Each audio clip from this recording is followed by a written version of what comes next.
Well, we got the door and all of the top windows, which we'll be installing in there and up here. Good morning. Well, we got some rain last night and it was nice. Kind of knocked the dust off of everything, but reminded me that I need to go ahead and get this enclosed because we did get a little bit of rain in here last night. Not as much as we normally do because the sliding glass doors are up, but still there was some. So that's what we're going to do today, is get the framing done and then get those installed.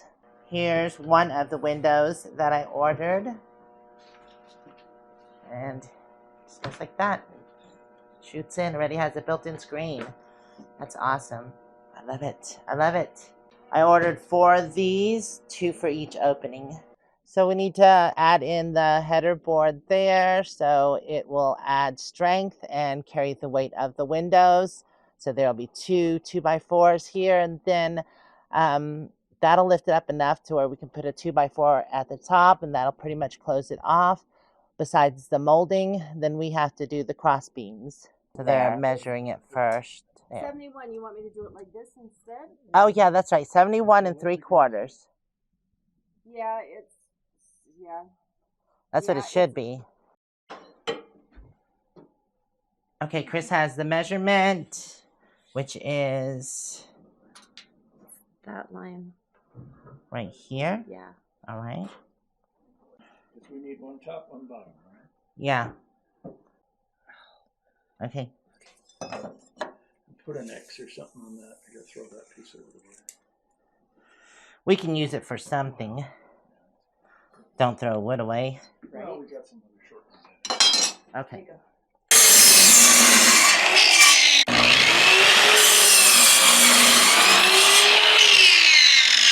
Okay. First,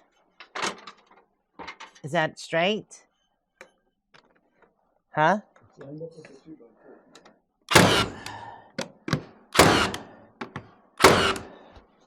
Okay. Up. So we have the second header in, and now we're just going to stick the windows in so we can see where the other beam goes on top. Okay. Look at that. Perfect. Now we know where the top beam is going to go. And Jeff's going to secure it into place, at least on this side.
It is the next morning and it is a beautiful day today. Clouds are moving in, but I'm okay with that because it definitely makes it for cooler temps to work in. And we did get everything framed in and done. This was a bit complicated because once we put the double headers in, it left little room at the top for another 2x4 to come in. So I had to shave the back half because there's a lip there where the beam is. But we got it done. We still have to put the 2 top boards here in these windows. But it is looking so good. I'm very pleased with it. And I checked every window and they work properly. Today we're going to be getting this door in, and I was really happy to find this door. I went to Home Depot to shop, and I was amazed at how expensive the doors got because we picked up the sliding glass doors for $568, and there were some doors there that were about $400, but they had no glass in them, and the ones with just a tiny bit of glass in it were $800. And this door, anything similar to it, was over $1,000. And I got this for $60 at the restore. So what an awesome find that was. I wish I could have found these doors at the resale store, but they just didn't have a good selection of sliding glass doors. There was a frame there, but the doors were missing. They said they might have sold them separately. So good morning, Kellogg. This is the opening that we're going to be working on today, closing this up. And once this is done, all the entrance and exits will be completely closed off. Right, Olive? Right. Were you doing doggy daycare? Meal spot. These are 2 top boards we need to go ahead and put in. Jeff's getting the tools out. So we're going to install those first before getting started on the other door.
So the door's in. I had to screw in this top part because it was not level and it wasn't opening and closing properly. We had to lift the door. So now it's closing properly. I just have to get this last board in. But we have another huge storm coming way over there in the distance. It's coming this way. There's already lightning that was 10 miles from here. So we're gonna pause. But at least the door's in. I'm gonna go ahead and continue working a little bit on the framing while we're waiting on the storm. Well, the day's almost done and the storm never hit us. It went around. On the most part, everything's finished and I really, really like it. The only thing that we have to do is the trim work, or either add the plexiglass and the beads in the spots here, which, like I said, my friend Chris is gonna do. And this is done, and I got the door leveled off. I mentioned that earlier, so it shuts much better. We just have to either trim this out as well. I don't think we're going to do the glass beads because there's no sunlight that comes through here, really. And then close off this big entrance. I still am deciding if I should put one of these windows up there. I really like that and how it looks. But if not, then I will just seal that off completely. At least it's mostly done. It's a relief to have it all closed off. I mean, we still have to do the solar awning, but that's definitely a different video and a sponsored video. So I'm excited to get started on that project. We've already done some of it, or have gotten at least the solar panels, so we can get started on that anytime. But I might just wait till after my birthday because I only have probably less than a week before my birthday, and I need to get other things done, like extending the roof of the deck. Not gonna put a wooden deck out here. It'll stay gravel. I just want a shade structure on top. That way, midday, it'll be easier to sit there because it's kind of hot when the sun's beating on you and you're sitting there. And that would really only be for when I have guests, but yeah, it's something I want to get done before my birthday because we're going to have a lot of guests. Well, it's been a lot these past few days, so I'm glad to take a break. I want to thank y'all for hanging out with me. If you enjoyed the video, please give it a thumbs up. If you want to check out more videos, they'll be over here, or you can subscribe or check out Patreon. We'll see you next time. Mwah. Bye for now.